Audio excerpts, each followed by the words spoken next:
Hello and welcome to Virinchi Tech News. As usual, we're back with latest news. I'm Susmita Khatri from second semester, and today we are covering the topic of Figma pauses AI tool after copying Apple's weather app. Figma has disabled its new AI-powered Make Design feature after it was discovered generating designs closely resembling Apple's weather interface. Launched last week, this tool aimed to help users overcome creative blocks by generating mock-up designs from simple text prompts. However, when Andy Allen, creator of the Paper app, asked Figma AI to design a weather app, it repeatedly produced layouts screeningly similar to Apple's weather UI.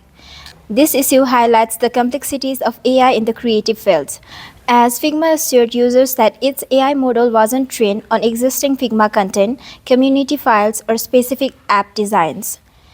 The incident underscores the need for rigorous oversight and refinement in AI tools to ensure originality and avoid intellectual property conflicts. Figma is now working to address the issue before re-enabling the feature. That's it for this edition. We'll see you in the next episode of Virinchi Tech News. Please like and subscribe for more updates. Thank you.